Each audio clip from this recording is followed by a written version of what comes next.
अस्सलाम वालेकुम viewers, kitchen लज़्ज़त में आपका इस्तकबाल है। आज हम यहाँ तैयार करेंगे बहुत ही एक लजीज किस्म के ढाबा स्टाइल पराठे, जो कि हम यहाँ बनाएंगे गेहूं के आटे के साथ, बथुआ और पोटैटो की फिलिंग के साथ। तो चलिए तैयार करते हैं किचन लज़्ज़त में, देखते हैं इसके क्या क्या इंग्रेडिएंट्स हैं और किस तरीके से इसे तैयार करना है। सर्दी के दिन है और ये बहुत ही ज़्यादा गर्म भी होते हैं और लजीज भी। ये एक ही साथ बनने वाली फुल मील रेसिपी है, जिसमें कि आपको हर तरीके के इंग्रेडिएंट्स मिलेंगे। तो चलिए झटापट से बनाते हैं साग आलू की फिलिंग वाला पराठा। सबसे पहले तो हमें लेने हैं बथुआ। देखिए यहाँ पर हमने 2 गड्डी ली हैं इसकी। अब इसको हम खोलेंगे, साफ़ करेंगे, अच्छे तरीके से धोएंगे और फिर इसका अगला प्रोसेस हम आपको बताएंगे। तो मैं ये बथुआ का आटा मैंने गूंद लिया है। बथुआ को मैंने आपको बताया था कि हमने अच्छी तरीके से उसको साफ़ कर लिया, काट लिया, फिर उसको हमने उबाल लिया था। उसमें हमने अदरक प्लस उसमें हमने ज़ीरा और लहसुन डाल के बथुआ को अच्छी तरीके से उबाल लिया कुकर में, और फिर उसको हमने पीस लिया, ग्राइंड कर लिया मिक्सी में। और गेहूं के आटे में हमने उसको डाल के अच्छी तरीके से इसका आटा गूंद लिया है। देखिए इस तरीके से पराठे का आटा गूंदते हैं, ऐसे ही गूंदा है। प्लस 5-6 आलूओं को हमने उबाल के उसको हमने मैश कर लिया है अच्छी तरीके से। बिल्कुल मैश करना है, इसमें गांठें नहीं रहना चाहिए आलूओं की। और अब मैं इसमें सॉल्ट शामिल करूंगी। देखिए यहाँ मैं इसमें सॉल्ट शामिल कर रही हूँ, जायके के मुताबिक डालिए। बारीक कटी हुई हरा धनिया और हरी मिर्चें शामिल कर रही हूँ, ये बहुत अच्छी लगती है इसकी फिलिंग में। और अब हम इन सबको मिला देंगे। देखिए वीवर्स, मैंने यहाँ पर बेसन को अच्छी तरीके से भून लिया है और 2 टेबल स्पून बेसन में इसे मिला रही हूँ। ये एक सीक्रेट है जिससे कि ये बहुत ही ज़्यादा लजीज बनते हैं और ये बाइंडिंग का काम भी करेंगे। आई मीन कि ये जो है इसमें नमी आ गई है आलूओं में, इसको भी ख़त्म करेंगे और एक टाइट सा डो इसका भी बन जाएगा। जितना डो हम इसका बनाएंगे टाइट, इतना ही डो हमें फिलिंग का भी बनाना होता है। अगर फिलिंग नरम रहेगी तो वो निकलती रहेगी, इसलिए जो है मैंने इसमें बेसन मिला लिया है। वैसे बेसन बहुत लजीज भी लगता है इसमें। देखिए चलिए अब हम पराठे बनाना शुरू करते हैं। आलू यहाँ पर रखे हुए हैं फिलिंग, और यहाँ पर ये डो है जो कि हमने तैयार किया है बथुए के साग के साथ। तो सबसे पहले जो है हम दोनों की राउंड शेप में बॉल्स बना लेंगे। देखिए यहाँ पर ये बन के तैयार हो गए हैं पोटैटो बॉल्स। अब यहाँ पे जो है मैं ये आटे के बनाऊंगी।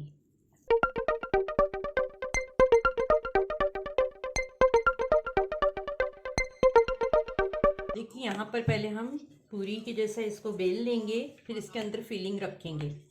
थोड़ा सा बड़ा कर लेती हूँ इसको भी। इसके जो किनारे हैं इसको हमको पतला करना है और बीच में थोड़ा मोटा रखना है, क्योंकि इसमें हमें फिलिंग लगानी है।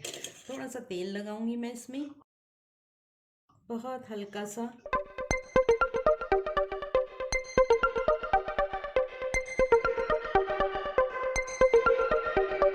देखिए अब ये पेड़ा बनाने के लिए इस तरीके से लीजिए, इसको फोल्ड करिए ऐसे। देखिए ऐसे फोल्ड होगा ये, और फिर इसको ऐसे घुमा दीजिए। कहीं से भी इससे फटना नहीं चाहिए।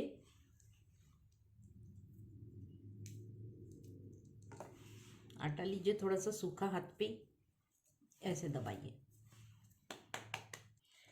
ये वाला हिस्सा नीचे रखना है हमको, ख्याल रहे।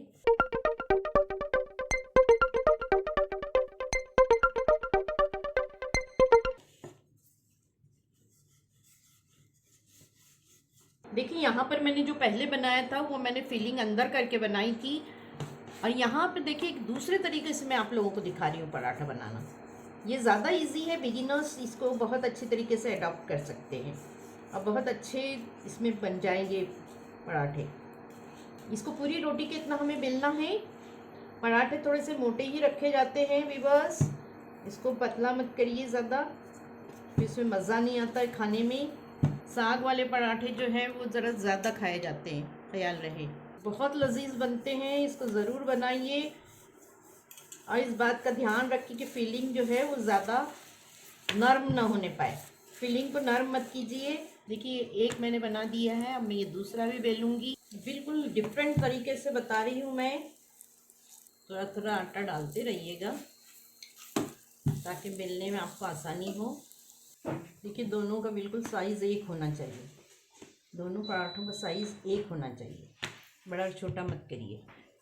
इस पे लगाऊंगी हल्का सा मैं ऑयल, ताकि इसकी परत जो है बहुत अच्छी तरीके से इसके लेयर्स निकल आती हैं फिर, और बहुत अच्छा लगता है, अंदर से भी पूरी भाप आ जाती है ऑयल लगाने से। हल्का सा लगाइएगा। देखिए इसको हम इस तरीके से रखेंगे, थोड़ा सा ऑयल लगा लीजिए हाथ पे, और इसको इस तरीके से, अक्सर आपने देखा होगा ढाबे पे इसी तरीके के मिलते हैं पराठे। इस पर थोड़ा सा आटा छिड़क दीजिए, क्योंकि हमें इसे चिपकाना भी है दोनों को। देखिए इसके सिरों को बहुत अच्छी तरीके से हमें दबाना है।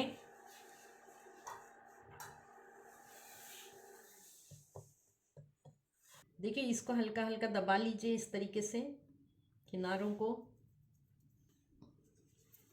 और इसमें हल्का सा मैं इसको बढ़ाऊंगी। देखिए अब मैं इसको डाल रही हूँ तवे पे। देखिए व्यूअर्स, हमने यहाँ पर ये पराठा डाल दिया है। ढाबे वाला पराठा है ये, आपने देखा होगा ढाबे में जो पराठा बनता है वो इसी तरीके से बनाया जाता है। ख्याल रहे कि इसकी जो परतें आपने यहाँ पर स्टिक की है ये खुलने नहीं पाए, अच्छी तरीके से इसको स्टिक कीजिए। देखिए यहाँ पर मैं ऑयल लगाऊंगी, हल्का सा रिफाइंड ऑयल लगाइए। मेरा तो ये ख्याल है कि रिफाइंड ऑयल ही इसमें अच्छा लगेगा। ओलिव ऑयल लगा रही हूँ मैं। ज़रूरी नहीं है कि अगर आपके पास ओलिव ऑयल नहीं है तो आप कुछ न लगाएं, आप जो भी ऑयल खाते हैं उसको लगाइए। देसी घी में थोड़े से टाइट हो जाते हैं, इसलिए कोशिश करिए कि आप ऑयल ही यूज़ करिए तलने में। ऊपर से हम डालेंगे इसके ऊपर देसी घी जब ये पक जाएंगे। वाह, इसके किनारों को अच्छे तरीके से कर लीजिएगा। फ्लेम को थोड़ा मीडियम रखिए, हाई मत रखिए। देखिए ये बन के तैयार है, और मैं इसको जो है अब डिश आउट कर रही हूँ, निकाल रही हूँ मैं इसको। देखिए व्यूअर्स, इसको इस तरीके से बंद कर लीजिए, अच्छी तरीके से इसको बंद करिए। जहाँ भी आपको लगे कि ये खुली रह गई वहाँ पे आप अच्छी तरीके से दबा लीजिए, और अब मैं जो है इसको डाल दूँगी। देखिए व्यूअर्स, जब आप इसको स्प्रेड करें फिलिंग को, तो इसमें पूरा ये आ जाना चाहिए, कोई हिस्सा खाली मत रखिए, वरना फिर वहाँ पर जो है ये अच्छी नहीं लगेगी। बस अब इसको इस तरीके से दबा दीजिए पूरी तरीके से। व्यूअर्स देखिए यहाँ पर ये तमाम पराठे बन के तैयार हो गए हैं। इसको हमने बिल्कुल एक डिफरेंट तरीके से बनाया है, ढाबा स्टाइल। मैंने आपको दोनों तरीके बता दिए हैं, फिलिंग वाले भी और ये जो है दोनों लेयर्स के बीच में फिलिंग रखने वाले भी। आपको जो भी आसान लगे उस तरीके से आप बनाइए। और 2-3 बातों का आपको ख्याल रखना है कि आप जो है दोनों तरीके के जो डो हैं, या तो फिलिंग वाला डो और साथ ही जो है ये आटे वाला, दोनों की थिकनेस और नरमी जो है एक जैसी ही होनी चाहिए, तब ये आसानी से बन जाएंगे। उम्मीद है कि ये आपको पसंद आएंगी। ये साग पराठा है जो कि हमने बथुआ से और साथ ही जो है उसमें पोटैटो मिला के ये फीलिंग में बनाया है, बिल्कुल एक डिफरेंट तरीके से। उम्मीद है कि इसको आप बनाएंगे, एक बार ज़रूर बनाइएगा। बहुत इजीली तैयार हो जाते हैं, बहुत अच्छे लगते हैं खाने में। अब हमें दीजिए इजाज़त। अस्सलाम वालेकुम।